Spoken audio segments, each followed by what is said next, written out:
What's up, folks? It's your boy DT 2.0, and today we have the consumer review of the Razer Blade 14 with the RTX 3080. And I think before and during the unboxing, I was a little bit too excited because in theory, it's a great idea. Small, compact, and powerful enough for adequate to high-end gaming. But during that process, I think I neglected and cheated on my G14, and the honeymoon's over. So G14, if you're out there and you're listening, please answer my texts and emails because I'm sorry. I kind of want you back. I do. Okay, I kind of need you and some of my money. Let's get into it. Now, I look at Razer as the Apple of the PC gaming computer manufacturers, and I say that because they have one main focus, gaming. Their branding is unique and their pricing is high. Pretty much the same as Apple was way back in the early to mid 2000s, and I'm dating myself, pre-iPod, iPhone, where they were focused on music and video content creators. And for that, you had to pay the cost to be the boss, to have that great build quality and unique design with that performance. Well, this is how Razer is today. They have one design shared with almost their entire line of laptops that they offer, or nearly one design. Sleek, one slab of metal construction. As soon as you touch it, you immediately know it's solid, has some good weight to it, and it just feels secure. Now, this isn't a knock on Razer by any stretch because I really like this design. And they did tweak it some away from Apple, but it still does remind me of the MacBooks and also the Surface line for that matter. Anyway, you didn't come here for me to ramble. You came here for validation, right? I'm just joking.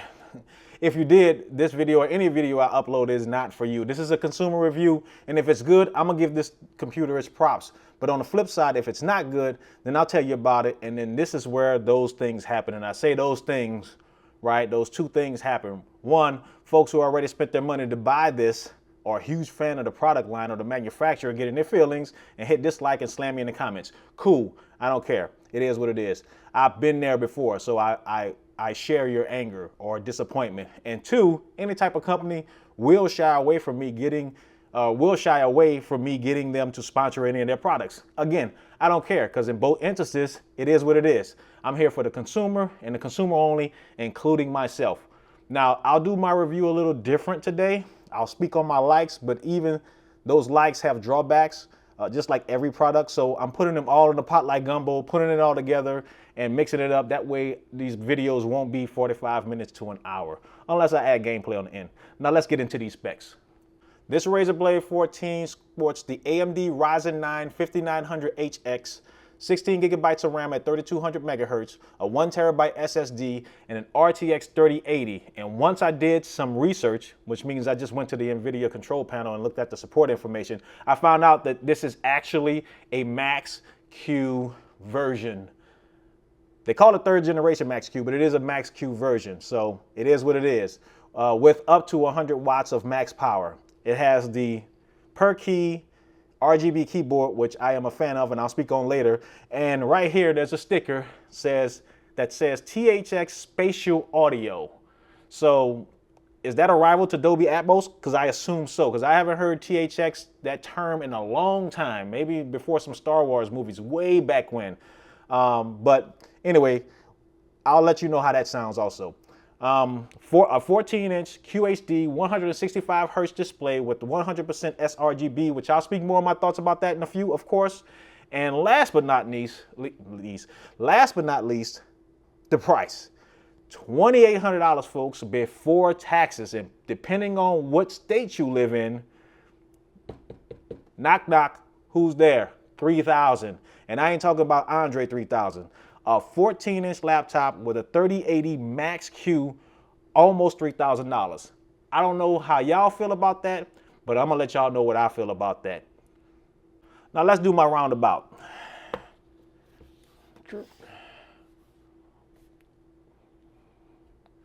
On the left side, we have the power input, a USB-A, USB-C, microphone headphone combo jack. In the back, just some vents. On the other side, you have a HDMI output, another USB-A port, and another USB-C port. No Thunderbolt here, of course, because this is a Ryzen laptop. At the bottom, you can see there's two fans, and of course, your little, where it's made, serial number, and all that good stuff. But 2 fans right here, and just 2 small vents compared to what they are on other laptops. There are vents down here at the bottom, but I don't know. I probably would have liked to see a lot more holes in there to air this thing out. And I'll speak on heat in a minute. And of course, the Razer lighting that lights up in the back. Let me turn this thing around so you can see. Yeah.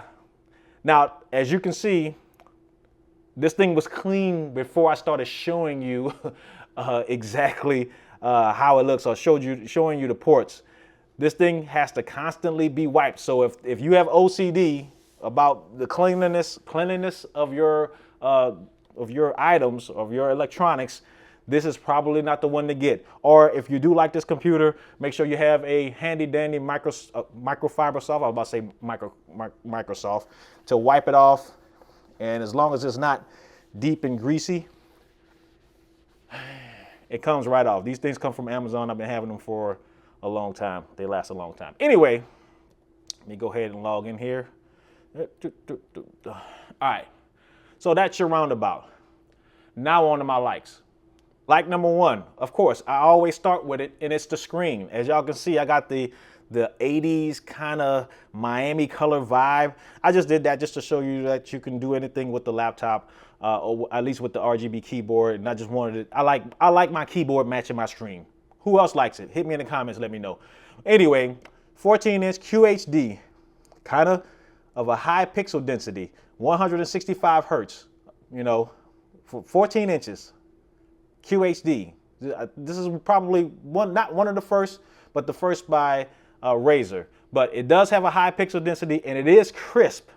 Don't get me wrong, but I would have liked to have seen the brightness crunk up to at least 400 nits, and that color gamut to be a high Adobe RGB or DCI-P3, because I am a fan of those. You may not be. That's just my preference.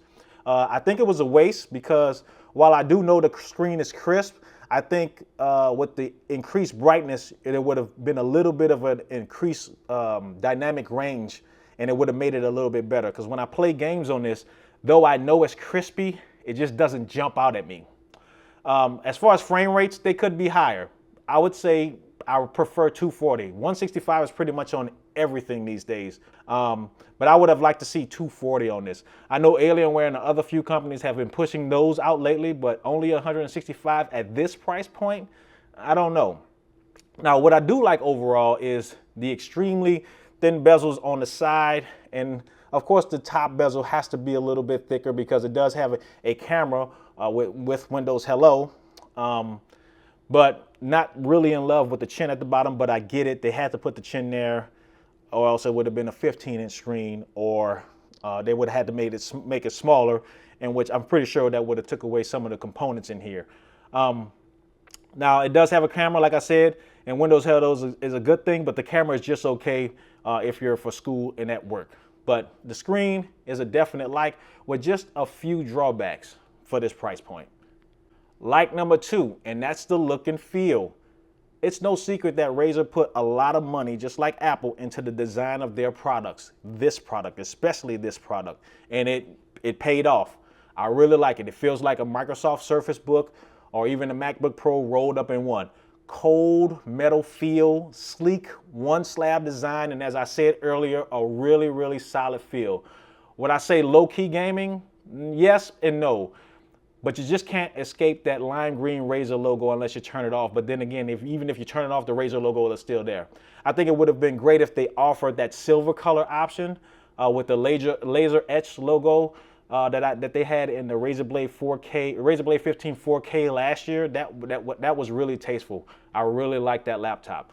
It just had just a 2070 Max Q in it, which just mucked it up. Anyway, what I really don't like about this construction, and I said it before, is the extreme ability of it to collect fingerprints. Do not touch this thing unless your hands are washed with straight rubbing alcohol to pull all of those oils out of your skin, because your identity will be left behind if you don't. And that's a fair warning. But overall, the look and feel of this laptop, sleek, slim. The edges are a little bit sharp, don't get me wrong. So if you have big hands and you're typing, it can get I don't know what they call it, carpal tunnel. you can get that on your wrist, but I don't. I usually have it sitting on the, actually on the deck and not on the edges, because my hands, are not that big, huge. Go ahead and put your jokes down below. But anyway, it does leave palm prints right here, but it is what it is. Overall, I like the look and feel of it, and so will you if this is what you're looking for. Like number 3, and that's the trackpad. And I'm not doing these likes in no particular order. I'm just going by what I noticed as I started working with the computer. But the trackpad, and I mentioned this in my other reviews for other laptops, the trackpad is one of the best in the business, right? I'm just gonna be real with y'all. I do like the MacBooks, and I'll speak on that in a second, and I do like Microsoft, but this one is right up there with them. Glass, smooth to the touch, solid and not loose or uneven in any spots, right? Very responsive, which, like I said earlier, would have been made even better if the refresh rate was higher. I think I would have had a better connection with the laptop itself if the frame rate was higher. But this trackpad, like I said before, is only second to the MacBook Pro, and even in some cases better, because I like the click feel versus the force touch virtual click of MacBook's trackpad. So I guess we can call them even. But the trackpad, one of the best in the business. You will not be disappointed for the few times you may use the trackpad. Other times, you already know. Most of the time, you're probably using one of these. Trackpad, definite like. Like number 4, and that's the keyboard. You guys know. It's not mushy, but also not tactile. The keys have some resistance, and I like it, but I would have liked just a little bit more. It is quiet, which is a big plus, because if you've used any of those Cherry MX keyboards you get on those Alienwares, you know it works on your nerves. It feels good, but it works on your nerves after a while, especially if you're typing a lot, even though they feel great. And that's just a personal preference. Anyway, overall, it doesn't feel like they changed from earlier designs of any of the Razer Blade laptops, whether it's the 15 or the 17. So if you've had a Razer before, or you've worked with a Razer before, this keyboard is no different. Now, I do love the way Razer implements its RGB lighting. It's probably the brightest on the market. And in this case, if I didn't have these LEDs on here, the actual LEDs under the letters are brighter than the screen. But I do like them, because one thing Razer does the best is have little to no leaks around the keys, which is a pet peeve of mine, especially on cheaper laptops. With these, even in the dark, there's almost no leakage, which shows the attention and detail that went into the construction. Couple that with the matte black, with the contrasting and everything, it just looks elegant AF. So overall, I'm a real big fan, but I had to put a but in here. The attention and detail could have been a little bit better, because it seems on the larger keys, like the caps locked and the enter key over here, and even a little bit on the shift key, the lighting doesn't extend to light up all the letters evenly. Could I be nitpicking? Only nitpicking if this machine was like $1,500 or $1,600. But for $2,800, put the damn 3-cent LEDs in here, or extra 3 cents to put extra LEDs in here to light up the letters evenly. Because this C is like completely gone, and this ER at the end is completely gone. And right in the middle of the word shift, the H and I is not as bright as the S and F and T. Man. I didn't notice that till like right before I started talking, but just letting y'all know, and I'm pretty sure I gave you a close-up of it, so hopefully it translates on camera. But overall, I love the keyboard, and couple that with the trackpad, this is a good working area. You will not be disappointed. And my final like is the speakers, or are the speakers. Now, don't be fooled by this THX sticker. Those are for headphones only. All right, and I've used my headphones with these. I'm not gonna play it on here just so you guys can hear me and out behind the camera. They do sound good, right? Do they sound better than Dolby Atmos?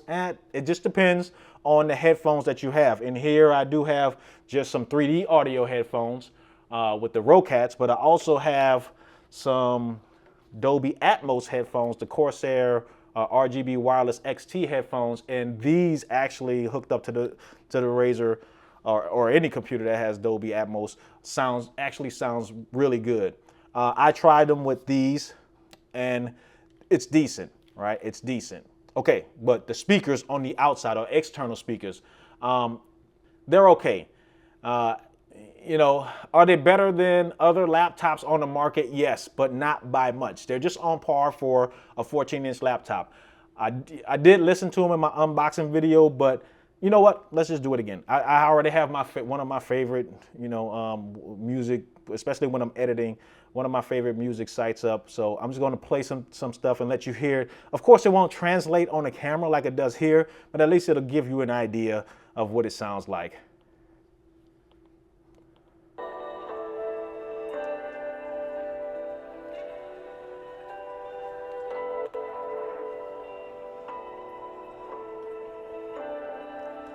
Now the sound is spaced out, so I can hear it spacing itself out. So again, it does sound good, but it's not like wowing me. And I'm gonna say it again, and y'all gonna hear me keep mentioning it. The MacBook Pro 16-inch, best in the business. If y'all want to debate, hit me in the comments and let's debate.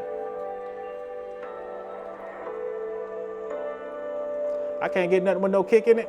Hold on one second.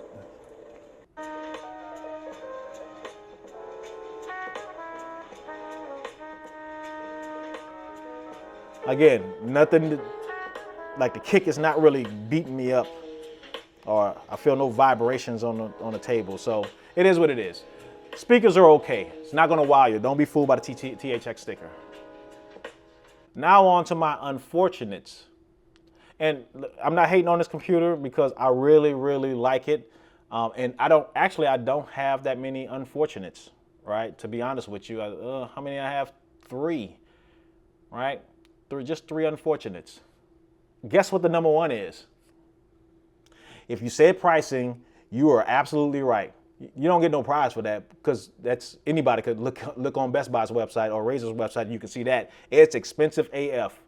You can get a spec'd out Asus ROG or Alienware M or X line or Lenovo Legion Pro or Legions 5 or 7 or MSI or any other company out there laptop for the same or even cheaper, bigger, probably more dense screen with more RAM, a higher refresh rate, bigger hard drives.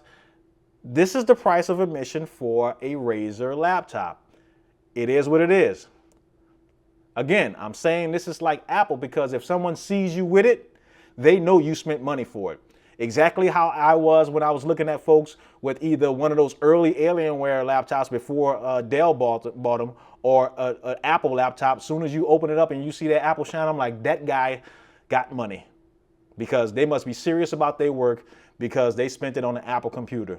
Again, it is what it is. It's the price of admission. I agree that this thing is built nicely and it does feel expensive, but it doesn't necessarily have to be expensive. Help us out, Razer, please. Number 2, hey, this thing runs hot, right? Maybe it's kind of hard to explain because I was playing like Gears of War, and while the GPU and CPU never did get over like 93 or to 95, once it does get that high or even into the 80s, this area at the top up here is extremely hot. And again, it probably goes to the material that they use to create this laptop. But this area right here, don't even try. The vents are right behind it. It doesn't blow on the screen like the Asus ROG, M16, G15, or G14. So it doesn't get hot here. It gets warm here at the bottom of the screen. But this plate at the top gets extremely hot. What doesn't necessarily get hot is the keyboard, right? For some reason, while the fans are going and I'm sitting here typing or playing a game, I can actually feel air coming through the keyboard. So I don't know if that was a design cue, something they did on purpose, but actually if I hold my hand just above the keyboard, I can actually feel air coming up, which keeps the keyboard oddly cool compared to an area a few inches from it. But this is the only place that gets hot, right? Down here, it'll get warm. The keyboard a little bit warm, but nothing that you'll notice from normal working. But up here, it is hot. So just make sure you don't touch up here, which you don't need to touch up there anyway. And my last dislike, and unfortunate about this computer, is they kind of went with like Alienware did with the M15 line early on with the M15 R3s and some of the R4s. I think they stopped on the R5 and R6 and then the X17. Upgradability. So while you can upgrade the SSD, you're only stuck with 16 gigabytes of RAM. That's all Razer's giving you for $2,800 before taxes. Now this actually pisses me off about this because this is the top tier model in their 14-inch range. Why are you not giving me 32 gigabytes? Now, I can hear y'all screaming right now. Yes, 16 gigabytes is enough for gaming, but how many folks use their laptops for other things? Like, I don't know, music or content creation for YouTube like myself?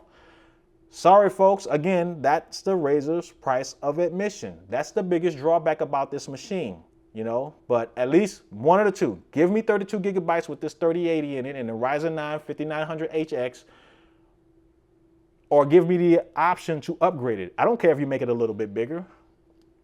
Do it, it's already small. Battery life. Now, when you're not pushing it, it's surprisingly decent. And I say this in all my videos, expect no more than an hour if you're trying to game on this thing on a battery. I don't know who would do that, but if you're really scratching your neck to game and you're away from your house, by all means, but just know, don't get upset when this thing just, you know, crash and burns or start throttling or keel over because you don't have it plugged in and it's sucking the juices out of that battery, you know, fast AF. That's just the nature of the beast. But if you're doing light tasking, like watching movies or surfing the web with the screen at 50% brightness, you can have it for about 4 or 5 hours or so.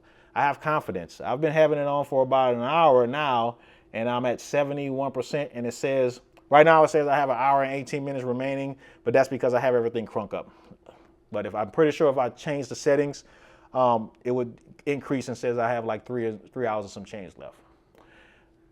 Fan noise. Now, the fans are not loud, but they are not quiet either. They are between the Alienware M15 line, which in my opinion are the loudest in the business. Like anytime I have that thing playing, like when I'm in the living room on the living room table playing a game, and my son comes in, he's like, "Damn, that thing loud. Sounds like a fan." Well, yeah, it is a fan, but he means like a Dyson fan or a fan that you have in the bedroom to cool yourself off. But you know. I put it like this. They fall in between the Alienware M15 line, which I dubbed as the loudest, and the Lenovo Legion 5 Pro, which I dubbed as one of the more quiet ones, even when they're getting pushed, right? So these will get loud, but it doesn't have that, like last year when I had the Razer Blade 15-inch, the one with the 4K display, those fans would have a high-pitched sound. So even when I was just sitting here just typing and surfing the internet and they start spinning up, that high-pitched sound just killed me. Even when I was just had it open and just watching TV with it open, I had to get rid of it. It was just irking my nerves, you know. But if you want to compare this to the G14's fans, they're about the same. So if you have that question, I've already answered it for you. Now on to the performance. Now you guys know what I do. I use 3D Mark and I run Time Spy Extreme, the 4K version of it. I run Port Royal, which is a ray tracing test, and then I run, I push it through Shadow of the Tomb Raider, and then compare it to the other models that I have, that I had in here at one point, that I either have or had in here. So let me pull up the Time Spy Extreme 4K gaming results, and as you can see, because of that difference in max power out, you see the performance of the laptops with the higher maximum graphical power actually outperform the ones with the better graphics card. And as I said in my last review, don't get drawn in by the version of the graphics card. Pay attention to that power out, because as you can see, even though the Blade 14 has a 3080, it's a Max Q, it's beaten out by both the Lenovo Legion 5 Pro and the M15 R4, with both having inferior processors. But the power out of those graphics cards are 40 watts higher. Did I mention this is the most expensive laptop on this list by far? I think by almost, by probably almost $500 to $1,000, or put it like this, $500 to $1,300 more than every other laptop on this list. But I digress. I won't speak about pricing anymore, I promise. I don't promise.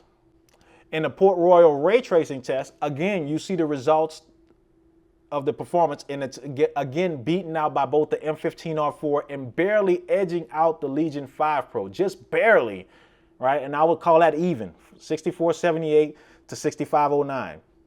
I call that even, right? I call that even. By cards that are inferior to it. Well, and I'm looking at the Legion 5 Pro, by a card that's inferior to it. So just be mindful that Legion 5 Pro was only $2,100.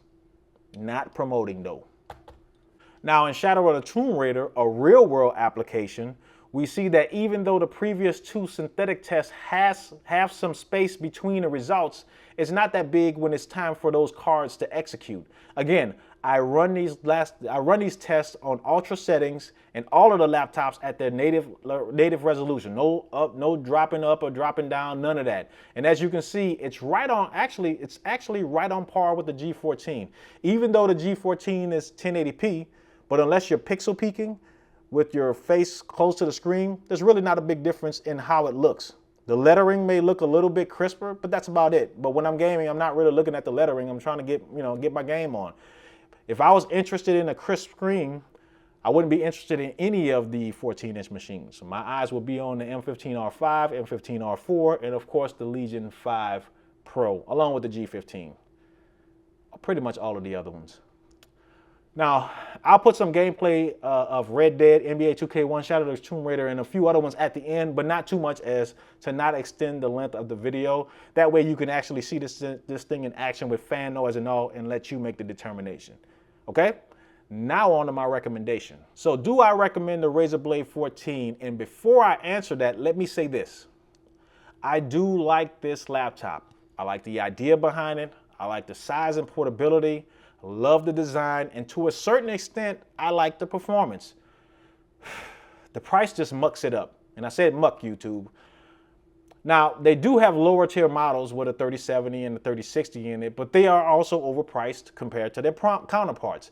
It's just the cost of admission for a Razer computer. Apple did it, and so can Razer if they think that highly of their product, and I can't fault them for that. Now, if this thing was $1,900 to $2,100, man, it's a definite keeper. No question. But $2,800 before taxes is a whole lot of money for what this thing brings to the table. If I'm doing content creation or video editing, I'm not doing it on this small screen. I'm connecting this thing to an external display, just like I can with any other laptop, but probably with better performance as we saw in the results. But if you need to be portable, and I mean absolutely need, and you need that performance that comes with the 14-inch selection, or that we have out there, and you balling out of control, this is your baby. But looking at the results of the actual gaming performance, when compared to the G14, albeit with the 1080p screen, which doesn't make a difference at that size, my choice between this and the G14 is the G14 all day for almost half the money in a battle for the 14-inch laptop supremacy, especially when the G14 goes on those sporadic sales out of the blue at Best Buy. So even after you buy it, if you're still within the 15, 30 to 45 day return window, depending on if you're an elite member or not, keep your eye on the price after you buy the G14, because it can drop at any time and they'll give you a refund of the difference. I've done it many times before. So going back to my recommendation, do I recommend it? No. And I'm not hating on it because I love this machine. But maybe next year when it goes on sale, but not this year. Sorry, folks. It is what it is. Hate me if you like, but it's the truth. That's all I got for today, folks. Hit me in the comments if you have any questions. Like and subscribe if you want to. Once again, thanks for watching. It's your boy DT 2.0. Until next time, y'all stay out of trouble. Deuces.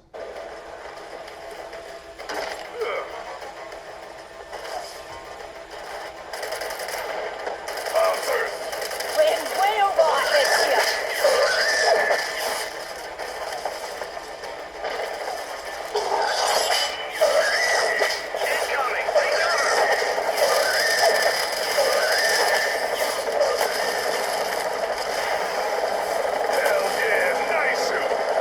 Bring her in.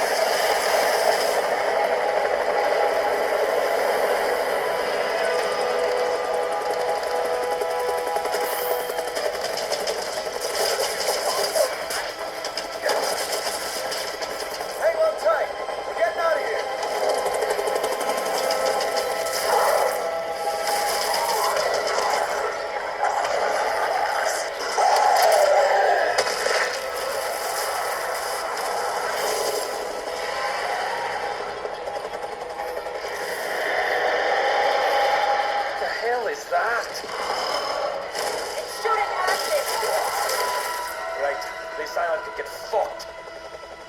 Glad to be getting far away from this. This is Kevin Harlan alongside Clark Kellogg and Greg Anthony.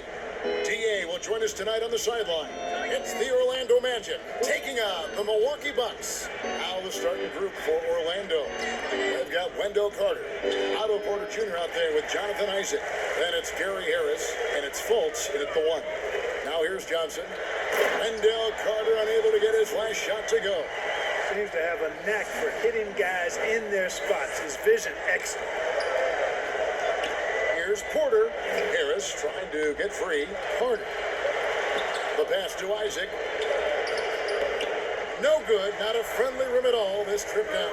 Boy, they are frigid right now. I mean, failing to connect on their first 4 attempts. The shot's good from Robertson.